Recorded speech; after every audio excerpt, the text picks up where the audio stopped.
I am sitting over coffee and cigarettes at my friend Rita's, and I'm telling her about it. Here's what I tell her. It's late of a slow Wednesday when Herb seats the fat man at my station. This fat man is the fattest person I have ever seen, though he's neat appearing and well dressed enough. Everything about him is big, but it's the fingers I remember best. When I stop at the table near his to see to the old couple, I first notice the fingers. They look 3 times the size of a normal person's fingers. Long, thick, creamy fingers. I see to my other tables. A party of 4 businessmen, very demanding, another party of 4, 3 men and a woman, and this old couple. Leander's poured the fat man's water, and I give the fat man plenty of time to make up his mind before going over. Good evening, I say. May I serve you? I say. Rita, he was big. I mean big. Good evening, he says. Hello. Yes, he says.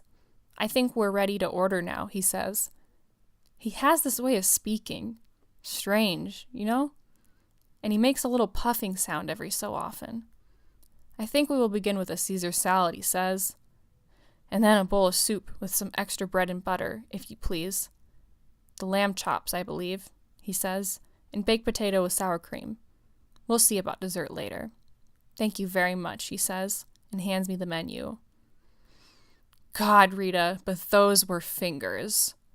I hurry away to the kitchen and turn in the order to Rudy, who takes it with a face. You know Rudy. Rudy's that way when he works. As I come out of the kitchen, Margot, I've told you about Margot, the one who chases Rudy? Margot says to me, "Who's your fat friend? He's really a fatty." Now that's part of it. I think that is really part of it. I make the Caesar salad there at his table, him watching my every move, meanwhile buttering pieces of bread and laying them off to one side, all the time making this puffing noise. Anyway, I'm so keyed up or something, I knock over his glass of water. I'm so sorry, I say. It always happens when you get into a hurry. I'm very sorry, I say. Are you all right? I say. I'll get the boy to clean up right away, I say. It's nothing, he says. It's all right, he says. And he puffs. Don't worry about it. We don't mind, he says. He smiles and waves as I go off to get Leander, and when I come back to serve the salad, I see the fat man has eaten all his bread and butter. A little later, when I bring him more bread, he has finished his salad. You know the size of those Caesar salads? You're very kind, he says. This bread is marvelous, he says. Thank you, I say. Well, it is very good, he says, and we mean that. We don't often enjoy bread like this, he says. Where are you from? I ask him. I don't believe I've seen you before, I say. He's not the kind of person you'd forget, Rita puts in with a snicker. Denver, he says. I don't say anything more on the subject, though I am curious. Your soup will be along in a few minutes, sir, I say, and go off to put the finishing touches to my party of 4 businessmen, very demanding. When I serve his soup, I see the bread has disappeared again. He's just putting the last piece of bread into his mouth. Believe me, he says, we don't eat like this all the time, he says, and puffs. You'll have to excuse us, he says. Don't think a thing about it, please, I say. I like to see a man eat and enjoy himself, I say. I don't know, he says. I guess that's what you'd call it, and puffs. He arranges the napkin. Then he picks up his spoon. God, he's fat, says Leander. He can't help it, I say, so shut up. I put down another basket of bread and more butter. How was the soup, I say. Thank you. Good, he says. Very good, he says. He wipes his lips and dabs his chin. Do you think it's warm in here, or is it just me? He says. No, it is warm in here, I say. Maybe we'll take off our coat, he says. Go right ahead, I say. A person has to be comfortable, I say. That's true, he says. That is very, very true, he says. But I see a little later that he's still wearing his coat. My large parties are gone now, and also the old couple. The place is emptying out. By the time I serve the fat man his chops and baked potato, along with more bread and butter, he's the only one left. I drop lots of sour cream onto his potato. I sprinkle bacon and chives over his sour cream. I bring him more bread and butter. Is everything all right? I say. Fine, he says, and he puffs. Excellent, thank you, he says, and puffs again. Enjoy your dinner, I say. I raise the lid of his sugar bowl and look in. He nods and keeps looking at me until I move away. I know now I was after something, but I don't know what. How is old Tub of Guts doing? He's going to run your legs off, says Harriet. You know, Harriet. For dessert, I say to the fat man, there is the Green Lantern special, which is a pudding cake with sauce, or there is cheesecake or vanilla ice cream or pineapple sherbet. We're not making you late, are we? He says, puffing and looking concerned. Not at all, I say. Of course not, I say. Take your time, I say. I'll bring you more coffee while you make up your mind. We'll be honest with you, he says, and he moves in the seat. We would like the special, but we may have a dish of vanilla ice cream as well, with just a drop of chocolate syrup, if you please. We told you we were hungry, he says. I go off to the kitchen to see after his dessert myself, and Rudy says, Harriet says you got a fat man from the circus out there.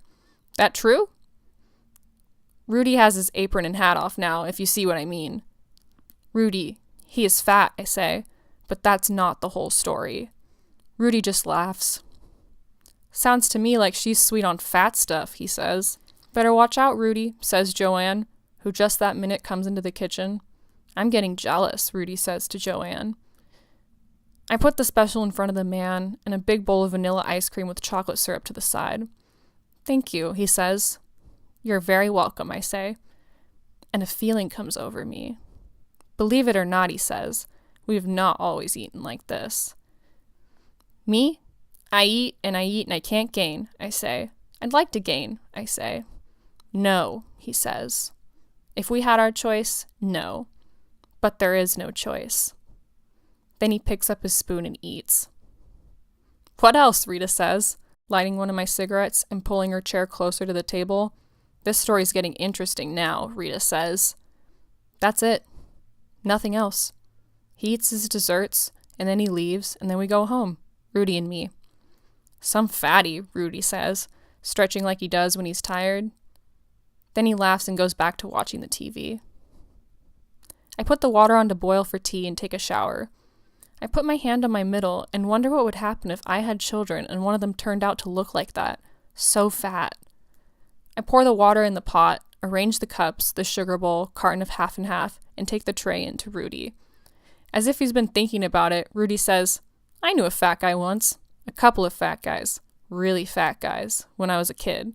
They were tubbies, my God. I don't remember their names. Fat, that's the only name this one kid had. We called him Fat, the kid who lived next door to me. He was a neighbor. The other kid came along later. His name was Wobbly. Everybody called him Wobbly except the teachers. Wobbly and Fat. Wish I had their picture, Rudy says. I can't think of anything to say, so we drink our tea, and pretty soon I get up to go to bed. Rudy gets up too, turns off the TV, locks the front door, and begins his unbuttoning.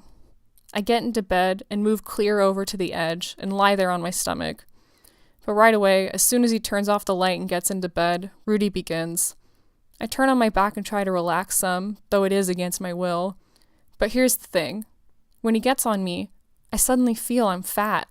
I feel I'm terrifically fat, so fat that Rudy is a tiny thing and hardly there at all. That's a funny story, Rita says, but I can see she doesn't know what to make of it. I feel depressed, but I won't go into it with her. I've already told her too much. She sits there waiting, her dainty fingers poking her hair. Waiting for what? I'd like to know. It is August. My life is going to change. I feel it.